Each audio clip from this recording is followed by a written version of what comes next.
Stella's POV. Maya-maya may gwapong lalaking lumapit sa table namin. Sabay-sabay silang nagsitayuan. Pare, happy birthday! Bati nila sa kanya. Ito pala ang tinutukoy nilang Carlos. Mukha siyang modelo sa isang business magazine. Bukod sa napakatangkad, napakagwapo din ito. Nakaka-intimidate ang presence niya. Wow! At kaninong date naman ang magandang babaeng yon? Pwede ko bang hiramin? Napalingon ako sa likod nang umuso siya papunta sa likod ko, pero wala namang ibang tao kaya bumalik ang tingin ko sa kanya. Lumapit siya sa akin at hinalikan ng kamay ko na parang isang maginoo. Hi, I'm Carlos Daniva. May I know your name? Magalang na tanong niya sa akin na kinatawa ni na Raven at Sander. Sorry ka, Carlos. Hindi mo siya mahihiram dahil fiancé na siya ni Miguel? Wika ni Raven sa kanya. Napatingin sa kanila si Carlos at parang hindi naniniwala. Are you all sure? Baka naman nagbibiro lang si Miguel. But I thought kasama niyo si Cindy. Nasa na siya? Kamusta na siya? Hindi ko akalaing magbabalik pa pala siya. Wika niya. He's with Miguel. Baka tinangay niya na si Cindy. Si Travis ang sumagot na kararating lang. Travis! Saway ni Sanders sa kanya. Pabagsak itong naupo sa upuan at uminom ng wine sa baso. Nagbingi-bingihan ako sa narinig.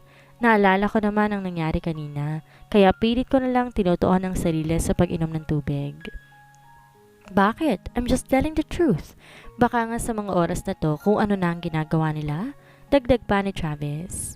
Siya ang sumunod kay Cindy kanina kaya't sigurado alam niya ang mangyayari. Tumayo ako at akmang aalis na sana dahil pakiramdam ko awkward at hindi ako nababagay sa lugar na to nang pigilan ako ni Carlos at hawakan ang kamay ko. Don't mind him. Baka nga pupunta na rin yun dito eh. Matagal kasi silang hindi nagkita. Paliwanag niya sa akin. Okay lang ako. Besides, pwede siyang tumanggi sa kasal namin at bumalik kay Cindy. Sagot ko na ikinagulat nilang lahat. You mean, hindi mo siya mahal? Okay lang sa'yo hindi matuloy ang kasal ninyo? Tanong ni Carlos sa akin. Mahal? Ano yun? Hindi ko galing magmahal ng taong may mahal ding iba. Wika ko sa kanya to save my pride. Nagtawanan sila dahil sa sinabi ko. Mukhang nagkamali kami sa pang-judge sa'yo. Di makapaniwala ang sabi ni Raven. Nginitian ko lang sila pero ang totoo gusto ko nang umalis. Ayoko lang maramdaman na pilit nilang nilalagay sa isip ko ang tungkol kay Miguel at Cindy. Kung ganun pala naman, can I steal you from him? I want to dance with the most beautiful lady tonight. Nakangiting wika ni Carlos. Nilahad niya ang kamay niya at di ko na tinanggihan pa. Lumawak ang ngiti ng binata nang tanggapin ko ang paanyaya niya. Hindi ako marunong sumayaw. Nahihiyang sabi ko kay Carlos. Don't worry, Stella. Kahit matigas ang katawan mo, kayang-kaya kanyang palambutin. Hirit ni Sander. Hindi ko ganong maintindihan kung ano man yon pero wala na yun sa akin. Dahil instrumental lang naman ang tugtog. Nasa gitna na kami ni Carlos.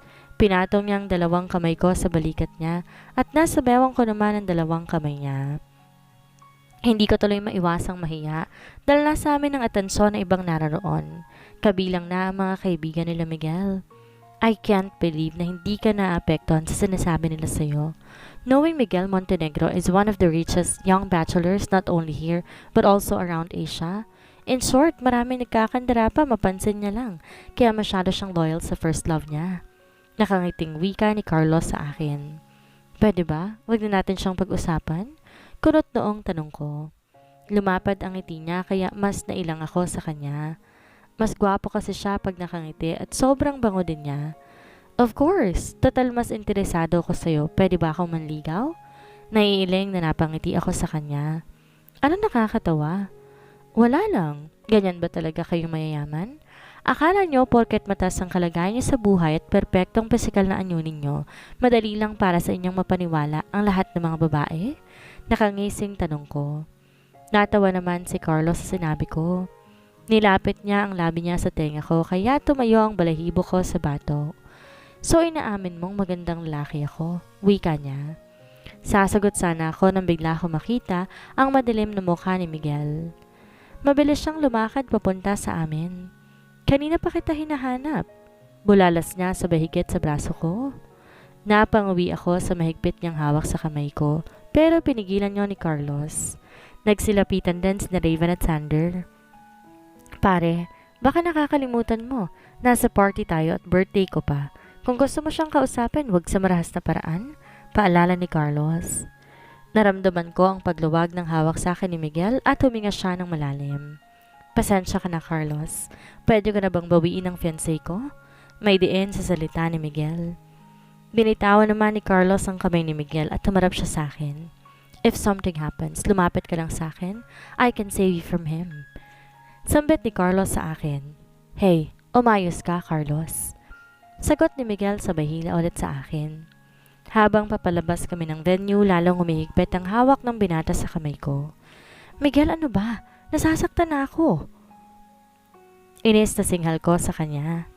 Nasa labas kami ng gilid ng venue nang tumigil siya sa malalaking hakbang. Sumasakit na rin ang paa ko dahil sa sapatos sa suot ko. Bukod sa palto sa sakong ko, pati daliri ko sa paa namumula na din. Matalim niya akong tinignan na parang ang laki na naging kasalanan ko sa kanya. Ano bang problema mo? Bakit nagagalit ka na naman? Singhal ko sa kanya. Pinilit kong hilahin ang kamay ko at tinanap ko ang matalim na titig niya. Tinatanong mo ba? Umiling lamang ako sandali. Nakikipaglambingan ka na? At sa mga kaibigan ko pa, galit na singhal ni Miguel sa akin. Nakipaglambingan? Nagsayaw lang kami sa gitna. Lambingan agad ang tawag doon? Wow! Ano bang gusto mong gawin ko, ha?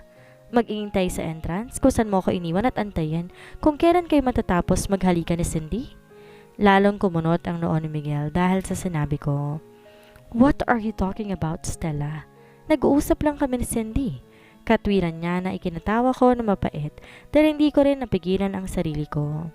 Nag-usap? Iba na palang ibig sabihin ng nag-uusap ngayon at naghahalikan na. Nang uuyam kong tanong sa kanya. Lumambot ang mukha niya dahil hindi ata makapaniwala sa sinabi ko. You saw us kissing? Kurot noong tanong niya sa akin. Yes. At ngayon, sino sa tingin mo sa atin na nakikipaglambingan sa ating dalawa? Naniningkit ang matang tanong ko. Huwag mong bigyan ng mali siya dahil wala lang yun sa akin. Mahinahon na sambit niya. Wala lang? Kapag ex, dapat ex na, hindi na dapat binabalikan. I don't care kung nagiging OA na ako sa paningin ni Miguel. Gusto kong ilabas ang galit ko. Ang lakas ng loob niyang kalad ka rin ako palabas at ipahiya sa maraming tao kahit wala naman akong ginagawang masama. Tapos siya naman tong may kasalanan. We don't have a proper breakup, Stella. At wala rin akong dapat ipaliwanag sa'yo dahil wala naman tayong relasyon. Parang bigla, sumabog sa mukha kong sinabi niya. Wala nga kaming relasyon pero hindi sapat na dahilan yon para gawin niya to sa akin matapos niya ako ipakilala bilang kanyang fiancé. Alam mo pala bakit ka nagagalit? Nakausap ko yung mga kaibigan mo. Kainis. Hindi mo kilala mga kaibigan ko, Stella. Hindi mo alam kung anong kaya nilang gawin sa isang babaeng gusto nila. Paliwanag niya na ikinatawa ko. Alam mo, hindi kita maintindihan. Bumalik ka na kay Cindy kung hindi ka pa nakaka-move on and leave me alone. Kagad ako naglakad palayo sa binata, ngunit nakakasumpong hakbang pa lamang ako, higit na naman ako sa braso ko. Ano ba? Singhal ko sa kanya. Maaring ang di ako kagaya ni Cindy pero hindi ko ibababa ang sarili ko para sa kanya. Sasagutin sana niya ako nang bigla siyang tumigil at may nilingon sa likuran ko, kaya't lumingon din ako sa tinitingnan niya. Nakita ko pasuray-suray si Cindy sa labas ng venue. Halos masubsob na ito sa paghakbang sa hagdan. Huwag kang aalis dito, ihahatid ko lang si Cindy.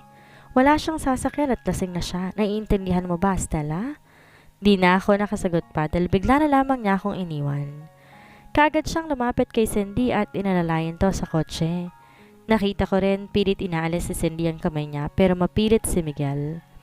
Hindi ako makapaniwalang iniwan na lang niya ako basta-basta. Mapait akong ngumiti.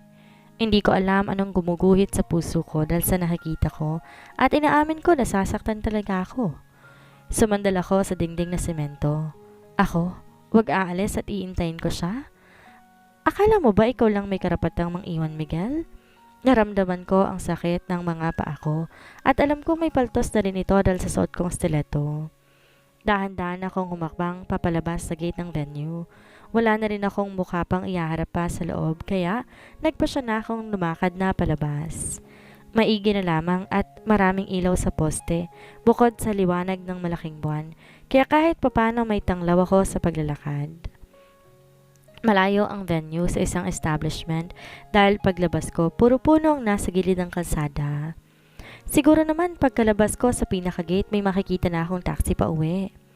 Inalis ko ang stiletto shoes ko dahil hindi ko na talaga kaya pa. Binitbit ko na lamang ito at mas naging komportable pa ako nang walang saplot ang paa. Malayo-layo na rin ako sa gate ng venue nang biglang pumatak ang mahinang ulan. Ngayon mo pa talaga naisip umulan? Huwag mong sabihing dinadamayan mo ko. Naiiyak na bulong ko.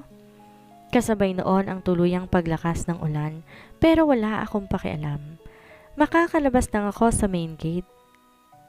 Okay na kaysa bumalik sa loob at antayin ko ang pagbabalik ni Miguel. Namalayan ko na lamang na nag-iinit na talaga pala ang aking mata at sumasabay na ang aking luha sa ulan na lumalandas sa aking mukha. Wala na akong pakialam kahit mabura pa ang makeup ko dahil gusto ko na lang makauwi at makausap si Lola Karen. Bigla akong napatigil sa paglalakad dahil sa liwanag na nagmumula sa ilaw ng sasakyan. Huminto ito sa tapat ko. Kagad siyang bumaba at may binuksan na itim na payong. "Stella, what are you doing here? Gusto mo bang magkasakit? Ihahatid na kita." Wika niya sa malakas na boses dahil malakas na rin ang ulan at basang-basa na ako. "Wag na, Raven. Kaya ko nang umuwi mag-isa." Pagtanggi ko. Pero hindi siya umalis at pinapayungan niya pa ako kaya nababasa na rin siya. "Let's go. Hindi kita po pwedeng iwan dito. Hindi mo kabisadong lugar na to. Maraming pumapasok sa lugar na to na may hindi magandang gagawin. Ayaw mo naman sigurong mapahamak, di ba?" Pagpilit niya sa akin. Di na ako sumagot pa dahil nakaramdam na rin ako ng takot sa sinabi niya. Kaagad niya akong inalalayan, pasakay ng kotse. "Ano bang nangyayari? Bakit naglalakad ka sa ulan?"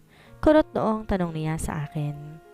Inabutan niya ako ng malaking towel na nakalagay sa malaking bag niya sa likod. Ginagamit daw niya yon kapag may swimming lesson siya. Iniwan ako ni Miguel. Inihatid niya si Cindy. Walang emosyon na sagot ko. Pinagmasdan ko lang malakas na ulan na tumatama sa bintana ng kotse niya. Ayoko sana makialam pero siguro naman nararamdaman mong may nararamdaman pa sila sa isa't isa. I know you're an innocent type of girl dahil yun din ang gusto ni Miguel kaya niya minahal si Cindy pero hindi niya kayang mawala ang babaeng naging dahilan ng pagsira niya sa sarili sa loob ng 2 taon. Nakita namin kung paano siya parang masisiraan ng bait dahil sa pag-alis ni Cindy at ngayong bumalik na siya. Sigurado kung mapapalitan ka niya? Seryosong saad niya. Bumaling ako ng tingin kay Raven. Sa simula pa lang wala na ako sa puso niya, Raven. At kung bumalik man siya kay Cindy, mas mabuti na rin yon para sa akin. Para manahimik na rin ako.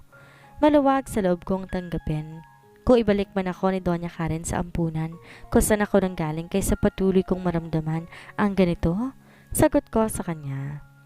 Napabuntong hininga siya sa sinabi ko. Binaling ko ulit ang tingin ko sa labas ng bintana. POV, Miguel.